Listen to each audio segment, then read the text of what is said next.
Oi pessoal, vamos começar o vídeo de hoje falando sobre uma das dúvidas mais frequentes que eu recebo aqui no consultório. Doutora, meu filho está fora da curva de crescimento. E agora? O que eu devo fazer? E antes de responder o que nós devemos fazer nessas situações, vamos entender o que são as curvas de crescimento. As curvas de crescimento foram desenvolvidas pela Organização Mundial da Saúde, OMS, e elas são estratificadas entre os gêneros, entre os sexos. Portanto, existem curvas para as meninas, para o sexo feminino, e curvas para os meninos, para o sexo masculino, pois a genética interfere no crescimento do ser humano. Segundo ponto, as curvas foram estratificadas pelas idades. Então, nós temos curvas que vão desde o nascimento até os 5 anos, onde a gente observa o peso para a idade e também a altura ou o comprimento da criança para a idade. Nós temos curvas que vão dos 5 aos 10 anos de idade, onde a gente consegue observar peso para idade. E curvas que vão dos 5 aos 19 anos de idade, onde a gente consegue observar estatura para idade, a altura para idade e também o IMC para idade. IMC é o índice de massa corporal, é a relação corpórea entre a massa, entre o peso e a altura, a estatura da criança. Outro ponto que a gente deve observar nas curvas são os eixos. Existe o eixo vertical e o eixo horizontal. No eixo horizontal, geralmente está a idade da criança, que está estratificada em meses.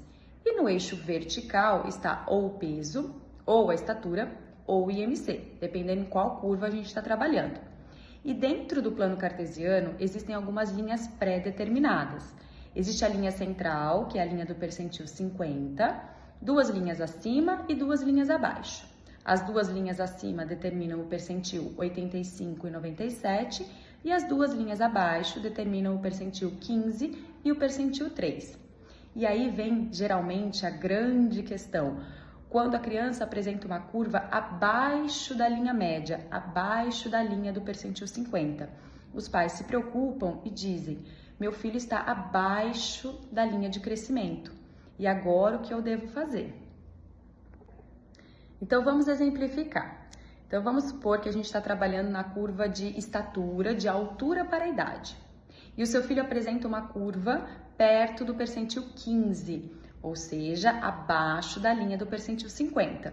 O que isso significa? Se o seu filho está perto da linha do percentil 15, numa curva de estatura para a idade, significa que em torno de 85 crianças num universo de 100 crianças, 85 crianças terão uma estatura maior que a do seu filho naquela idade e 14 crianças terão uma estatura menor do que o seu filho naquela idade. Só isso. Não significa que o seu filho está abaixo da linha de crescimento.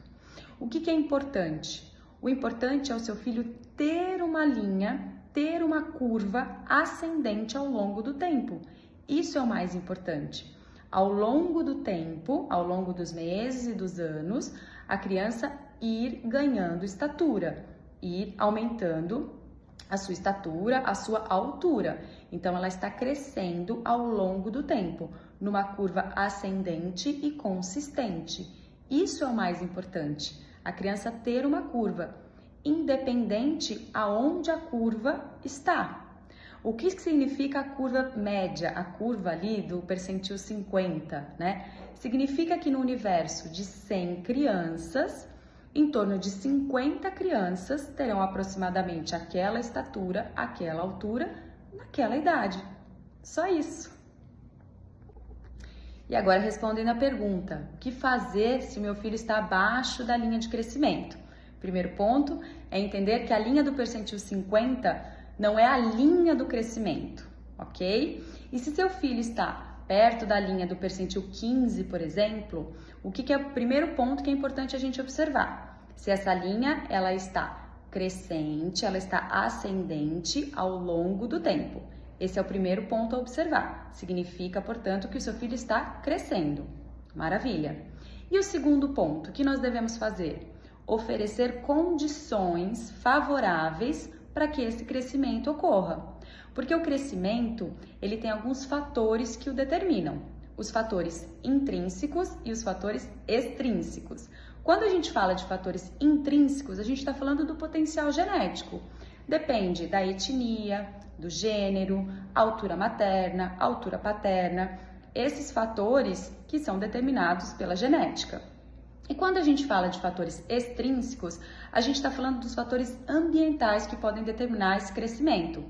Dentre eles, nós temos alimentação, atividade física, padrão de sono, entre outras coisas que determinam.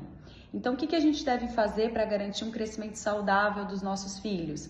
Garantir que esses fatores extrínsecos, esses fatores ambientais, que portanto a gente pode controlar, sejam os mais favoráveis possível. Oferecer uma alimentação equilibrada, variada e balanceada para as crianças, promover para ela momentos de atividade física e de lazer, uma condição salutar em termos de higiene e de acesso à saúde e também fazer com que ela tenha um padrão de sono adequado para a idade.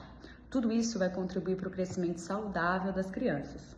Espero que você tenha gostado do conteúdo desse vídeo e até a próxima!